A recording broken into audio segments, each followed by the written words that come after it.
या देवी सर्वभूतेषु मां महागौरीरूपेण संस्थिता नमस्तस्यै नमस्तस्यै नमस्तस्यै नमो नमः।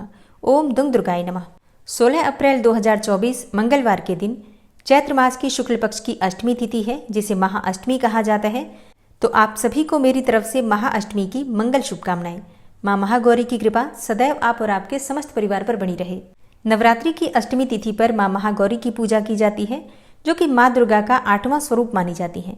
इनकी पूजा से सभी प्रकार की कामनाएं पूर्ण हो जाती है। मतलब अगर आपकी संतान प्राप्ति की कामना है, सौभाग्य की कामना है, शीघ्र विवाह की कामना है, अपार धन संपत्ति की कामना है, या फिर आप जीवन में सफलता पाना चाहते हैं, यश पाना चाहते हैं, मान सम्मान पाना चाहते हैं, शोहरत पाना चाहते हैं, मतलब किसी भी प्रकार की भौतिक सुख की अगर आपको कामना है, तो मां महागौरी की पूजा से आपकी हर प्रकार की कामना पूर्ण हो जाती है। शास्त्रों के अनुसार माता महागौरी की पूजा से धर्म, अर्थ, काम और मोक्ष चारों पदार्थों की प्राप्ति हो जाती है। मन चाहा वरदान प्रदान करती हैं माता महागौरी। तो नवरात्रि की अष्टमी तिथि पर माता महागौरी की पूजा पूरे विधि विधान से, श्रद्धा भाव से और पूरे समर्पण के साथ करना चाहिए। तो आज की वीडियो में आप जानेंगे कि माता महागौरी की पूजा नवरात्रि की अष्टमी तिथि पर किस प्रकार से करनी चाहिए। माता महागौरी का स्वरूप क्या है जिसका हमें पूजा के समय ध्यान करना है, बीज मंत्र क्या है जिसका आज हमें जप करना चाहिए, किस रंग के वस्त्र धारण करके माँ की आराधना करें, कौन सी वस्तुएं माँ को अर्पित करें जिससे कि माँ प्रसन्न होकर मन चाहा वरदान हमें प्रदान करें। संपूर्ण जानकारी माता महागौरी की पूजा से संबंधित आपको आज की वीडियो में मिलने वाली है। तो वीडियो बहुत महत्वपूर्ण है, पूरा जरूर देख लीजिए। अच्छी लगे वीडियो तो लाइक भी जरूर कीजिए, क्योंकि आपके लाइक्स, आपके कमेंट्स मेरे लिए बहुत महत्वपूर्ण होते हैं। यही एकमात्र जरिया है जिनसे मुझे पता चलता है कि आपको ये वीडियो अच्छी लगती है और आपके लिए ये वीडियो उपयोगी है। तो अगर वीडियो अच्छी लगे तो लाइक तो जरूर ही किया कीजिए। अब बात करेंगे पूजा विधि के बारे में, लेकिन उससे पहले जानते हैं अष्टमी तिथि के शुभ मुहूर्त के बारे में। देखिए, अष्टमी तिथि का प्रारंभ हो रहा है 15 अप्रैल को दोपहर में 12:11 पर और अष्टमी तिथि समाप्त हो रही है 16 अप्रैल को दोपहर में 1:23 पर। तो सूर्योदय काल के अनुसार महाअष्टमी की तिथि हमें 16 अप्रैल 2024 मंगलवार को प्राप्त हो रही है। और जो भक्त मासिक दुर्गाष्टमी का व्रत धारण करते हैं या फिर प्रारंभ करना चाहते हैं, तो उन्हें 16 अप्रैल को मासिक दुर्गाष्टमी का व्रत धारण करना चाहिए। इस दिन सूर्योदय काल का समय है सुबह 6:08 पर और सूर्यास्त का समय होगा शाम को 6:44 पर। अभिजीत मुहूर्त का समय रहेगा 11:55 से 12:51 तक और इस दिन ब्रह्म मुहूर्त का समय रहेगा सुबह 4:31 से सुबह 5:19 तक। अब बात करें कि अगर आप अष्टमी तिथि के दिन कन्या पूजन करते हैं तो कन्या पूजन का शुभ मुहूर्त क्या होगा। देखिए, वैसे तो सुबह जितनी जल्दी हो सके कन्या पूजन कर लेना चाहिए। सुबह का मुहूर्त सबसे शुभ होता है, लेकिन अगर आप सुबह नहीं कर पाते हैं किसी भी कारणवश, तो ऐसे में आप चाहे तो अभिजीत मुहूर्त जो कि दोपहर में है 11:55 से 12:51 तक, इस समय में भी आप कन्या पूजन कर सकते हैं। और अब जानते हैं कि मां महागौरी की पूजा नवरात्रि की अष्टमी तिथि पर किस प्रकार से आपको करना है। देखिए, जिस प्रकार से हमने नवरात्रि में बाकी दिनों में सप्तमी तिथि तक पूजा की विधि बिल्कुल वही होती है। मतलब सुबह आपको जल्दी उठना है, नित्य कर्मों से निवृत्त हो जाइए, स्नान कर लीजिए। स्नान करने के बाद साफ स्वच्छ वस्त्र धारण कर लीजिए। मां महागौरी का प्रिय रंग है गुलाबी, तो आज के दिन आपको गुलाबी रंग के वस्त्र धारण करके मां महागौरी की पूजा करनी चाहिए। तो स्नान इत्यादि से निवृत्त होकर सबसे पहले भगवान सूर्यदेव को जल अर्पित कीजिए।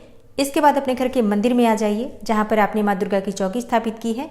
अब आपको सबसे पहले सभी देवी देवताओं को अपने दोनों हाथ जोड़कर प्रणाम करना है। फिर मां के समक्ष शुद्ध आसन डालकर बैठ जाइए। अब थोड़ा सा गंगा जल या फिर शुद्ध जल लेकर अपने ऊपर छींटे दीजिए। अपने आसपास जो पूजा की सामग्री है सब पर जल के छींटे देकर शुद्धिकरण कर लीजिए। इसके बाद आप आचमनी कर सकते हैं। 3 बार आचमनी करना होता है। माँ दुर्गा के किसी भी मंत्र के द्वारा आप चाहें तो आचमनी कर सकते हैं, या फिर ओम नारायणाय नमः, ओम केशवाय नमः, ओम माधवाय नमः, इस प्रकार से भगवान श्री हरि विष्णु के मंत्रों द्वारा भी आप आचमनी कर सकते हैं। चौथी बार अपने हाथ में जल लेकर हाथ धो लेना चाहिए। ओम ऋषिकेशाय नमः, इस प्रकार से मंत्र बोलते हुए आचमनी करने के बाद आप अंदर से बाहर से सब तरफ से शुद्ध हो जाते हैं, शुद्धिकरण हो जाता है, मन का पवित्रीकरण हो जाता है।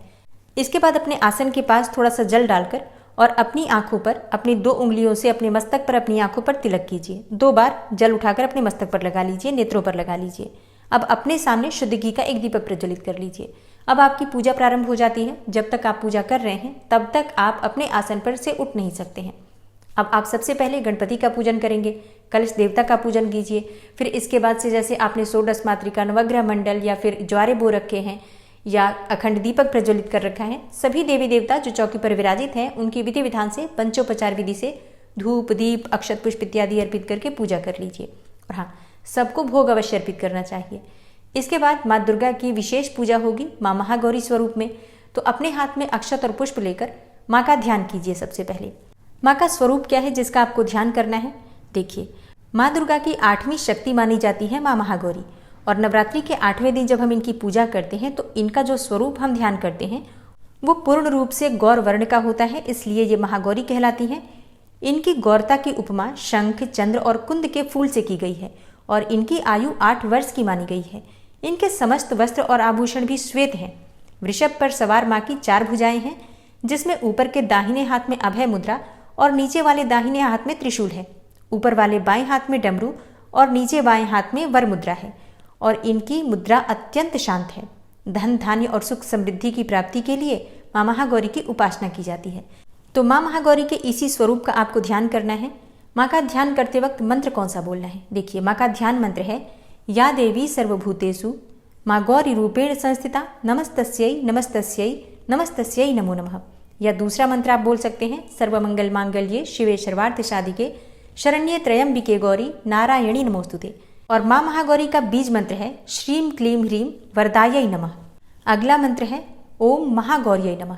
तो इनमें से किसी भी मंत्र के द्वारा आप माँ का ध्यान कर सकते हैं और पूजा करते समय उस मंत्र का उच्चारण आप चाहें तो 11 बार, 21 बार या 108 बार भी करके और माँ की पूजा कर सकते हैं। और हाँ, माँ का ध्यान करने के बाद आपके हाथ में जो सामग्री है पुष्प और अक्षत, ये माँ के चरणों में अर्पित कर दीजिए। अब इसके बाद विधि विधान से आपको माँ की पूजा करनी है। जो भी सामग्री आपके पास उपस्थित है जैसे कि धूप दीप अक्षत पुष्प गंध इत्यादि सभी चीजें एक एक करके माँ को अर्पित कीजिए। आज कौन सा पुष्प माँ को अर्पित करना चाहिए? देखिए, वैसे तो आपके पास जो भी पुष्प हो अर्पित कर सकते हैं, लेकिन माँ का प्रिय पुष्प है कमल का पुष्प। माँ को कमल का पुष्प अत्यंत प्रिय है। अगर आपके पास हो तो जरूर अर्पित कीजिए, नहीं हो तो क्या करें, आप पीले पुष्प भी अर्पित कर सकते हैं। माँ को रात की रानी का पुष्प भी बहुत पसंद है और विशेषकर मोगरे का पुष्प माँ को अत्यंत प्रिय है। तो जो पुष्प आपके पास उपलब्ध हो, गुलाब का, गुड़हल का, सारे पुष्प माँ को अर्पित किए जा सकते हैं। और नवरात्रि की अष्टमी तिथि पर माँ महागौरी को अर्पित किया जाता है नारियल का भोग। नारियल का भोग माँ को अत्यंत प्रिय है। इसके अलावा हलवा, पूरी, चने आज बनते भी है घरों में, क्योंकि कंजिका बहुत सारे घरों में आज ही होती है। तो अगर आपके यहाँ कन्या पूजन आज है तो आपने हलवा पूरी बनाया होगा, वही आप माँ को अर्पित कर सकते हैं। और हाँ, नारियल जरूर अर्पित करना चाहिए। तो विधि विधान से माँ महागौरी की पूजा कीजिए, मंत्रों का जप कीजिए। इसके बाद जो भी आप मंत्र जप करते हैं, जैसे कि प्रतिदिन अगर आप चालीसा पाठ कर रहे हैं, दुर्गा सप्तशती का पाठ कर रहे हैं, नवार्ण मंत्र का जप करते हैं, या कोई भी पाठ, कोई भी मंत्र आप प्रतिदिन जो जप रहे हैं उसे जप करके और अपनी पूजा को पूर्ण करके आरती कर सकते हैं। और हाँ, अगर आपके यहाँ अष्टमी करी जाती है, मतलब अष्टमी के दिन कन्या पूजन किया जाता है, तो हवन पहले कर लीजिए, उसके बाद कन्या पूजन आप कर सकते हैं। अब बात करें माँ महागौरी की विशेष पूजा विधि के बारे में, तो देखिए, माँ महागौरी को सौभाग्य का प्रतीक माना जाता है, इसलिए माँ महागौरी को सौभाग्य की सामग्री जो होती है, सुहाग की सामग्री जरूर अर्पित करनी चाहिए। अपनी इच्छा के अनुसार आप चाहें तो 16 श्रृंगार की सामग्री अर्पित कर सकते हैं, या फिर सिंदूर, बिंदी, चूड़ियाँ, ये सब चीजें जैसे कि 5 सुहाग की सामग्री भी आप अर्पित कर सकते हैं, जो भी आपके पास उपलब्ध हो। अब जैसे कई भक्तों के प्रश्न होंगे कि हमने पहले ही दिन नवरात्रि में सुहाग की सामग्री माँ को अर्पित कर दी थी, तो क्या हम अष्टमी तिथि पर भी अर्पित करें? ये जरूरी है। देखिए, नवरात्रि में अगर आपने पहले दिन सुहाग की सामग्री अर्पित कर दी है, तो अगर आप बहुत कुछ आज नहीं कर पाते हैं अष्टमी तिथि पर, तो कम से कम सिंदूर, बिंदी, चूड़ियाँ, 2-4 सामग्री अवश्य अर्पित कर दीजिए। और कुछ नहीं कर पाते हैं तो सिंदूर तो अवश्य अर्पित कीजिए, और वो सिंदूर आप स्वयं प्रयोग कर सकते हैं, चाहे तो किसी को दान में भी उसमें से थोड़ा बहुत दे सकते हैं। पूरा चढ़ाकर पूरा दान नहीं करना है, इस बात का ध्यान रखिए। सिंदूर हम माँ को जब भी चढ़ाते हैं अपने लिए पहले रखते हैं, फिर उसमें से किसी भी सुहागिन महिला को थोड़ा सा दे सकते हैं, या फिर सिंदूर की 2 डिब्बी चढ़ा सकते हैं, एक किसी को दान कर सकते हैं, एक आप स्वयं प्रयोग कर सकते हैं। मतलब अपने लिए भी चढ़ाइए, फिर दान के लिए भी आपको जरूर निकालना चाहिए। और नवरात्रि की अष्टमी तिथि पर माँ दुर्गा को लाल चुन्नी अवश्य अर्पित करनी चाहिए। आप चाहे तो साड़ी या फिर अपने लिए सूट चढ़ाकर भी माँ को फिर बाद में स्वयं प्रयोग कर सकते हैं, या फिर लाल चुन्नी जो मिलती है माता वाली, आप वो भी चढ़ा सकते हैं, लेकिन जरूर चढ़ाइए। अगर आपने प्रतिपदा तिथि पर चढ़ाया था तब भी आज आपको चढ़ा देना चाहिए, क्योंकि आज माँ महागौरी की पूजा से जो फल आपको प्राप्त होगा वो पूरी नवरात्रि में नहीं मिलता है, इसलिए अंतिम दिन अष्टमी और नवमी बहुत महत्वपूर्ण है। और हाँ, जैसे कि नवरात्रि में अष्टमी तिथि पर माँ महागौरी की पूजा करने से विवाह के जो योग हैं बहुत जल्दी बन जाते हैं। तो जो कुंवारी कन्याएं हैं वो भी माँ को सुहाग की कुछ सामग्रियाँ चढ़ा सकती हैं, जैसे कि मेहंदी, चूड़ियाँ, आप रोली भी चढ़ा सकते हैं, स्वयं तिलक कर सकते हैं मस्तक पर अपने। एक चांदी की पायल भी चढ़ा सकते हैं, जो कि आप बाद में स्वयं प्रयोग कर सकते हैं। और हाँ, सुहागिन महिलाएं माँ को बिछुए अर्पित कर सकती हैं और बाद में उसे स्वयं प्रयोग कर सकती हैं। इससे सौभाग्य बढ़ता है, पति पत्नी के रिश्ते मधुर होते हैं, पति की आयु लंबी होती है, पति को उसके कार्यों में उसके जीवन में सफलता मिलती है, क्योंकि हमें माँ का आशीर्वाद मिल जाता है। इसी प्रकार से जो कुंवारी कन्याएं माँ की पूजा करती हैं, तो कुंवारी कन्याओं को योग्य जीवन साथी की प्राप्ति होती है, सुखी और समृद्ध परिवार मिलता है उन्हें, और वैवाहिक जीवन सुखमय होता है। इसलिए कुंवारी कन्याओं को माँ महागौरी की पूजा जरूर करनी चाहिए। और जिन दंपतियों को संतान प्राप्ति की कामना है, नवरात्रि की अष्टमी तिथि पर माँ दुर्गा के मंदिर में जाकर विधि विधान से उनकी पूजा करें। घर के आसपास कोई मंदिर हो, वहां जाकर पूजा कर सकते हैं। कोई पुराना मंदिर आपके शहर में हो तो आप वहां जाकर पूजा करें, ज्यादा लाभ होगा। करना क्या है, आपको पूजा की सभी सामग्री जो आपके पास उपलब्ध है लेकर जाइए मंदिर में। और हाँ, पहले घर की पूजा कर लीजिए। आप कन्या पूजन करना चाहते हैं, बिल्कुल कन्या पूजन भी कर लीजिए। दिन में किसी भी समय मंदिर जाकर आप पूजा कर सकते हैं, शाम के समय भी जा सकते हैं, कोई समस्या नहीं है।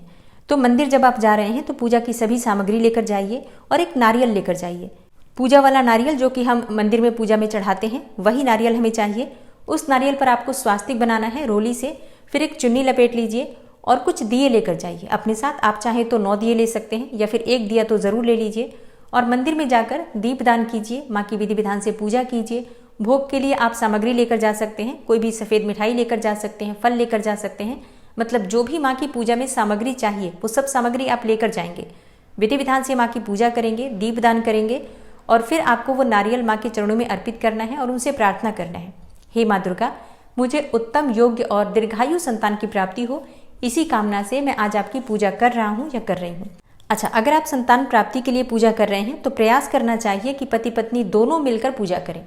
अगर ऐसा बिल्कुल भी संभव ना हो तो ऐसे में अकेले भी पूजा की जा सकती है, लेकिन कोशिश यही होनी चाहिए कि पति पत्नी दोनों मिलकर माँ के सामने नतमस्तक होकर आराधना करें, उनसे प्रार्थना करें, अपनी भूल चूक के लिए क्षमा प्रार्थना करें।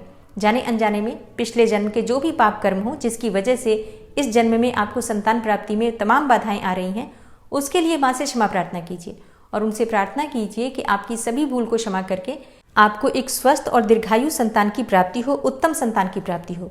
इस प्रकार से प्रार्थना कीजिए, विश्वास कीजिए आपकी कामना पूर्ण होगी। मन में विश्वास से करेंगे तो निश्चित ही माँ भगवती जगदम्बा इसे पूर्ण करती हैं। तो दोस्तों, ये है आज की वीडियो। उम्मीद करती हूँ आपके लिए उपयोगी होगी। अच्छी लगी हो वीडियो तो लाइक कीजिए, शेयर कीजिए। चैनल पर पहली बार आए हैं, अभी तक आपने चैनल को सब्सक्राइब नहीं किया है, तो आज की वीडियो अगर आपको अच्छी लगे तो चैनल को सब्सक्राइब करके बेल आइकन को जरूर प्रेस कर लीजिए। इससे यह होगा कि इस चैनल पर जो भी नई वीडियो अपलोड होंगी उनकी नोटिफिकेशन आपको सही समय पर प्राप्त होगी। मिलती हूँ मैं आपसे अगली वीडियो में, तब तक के लिए नमस्कार।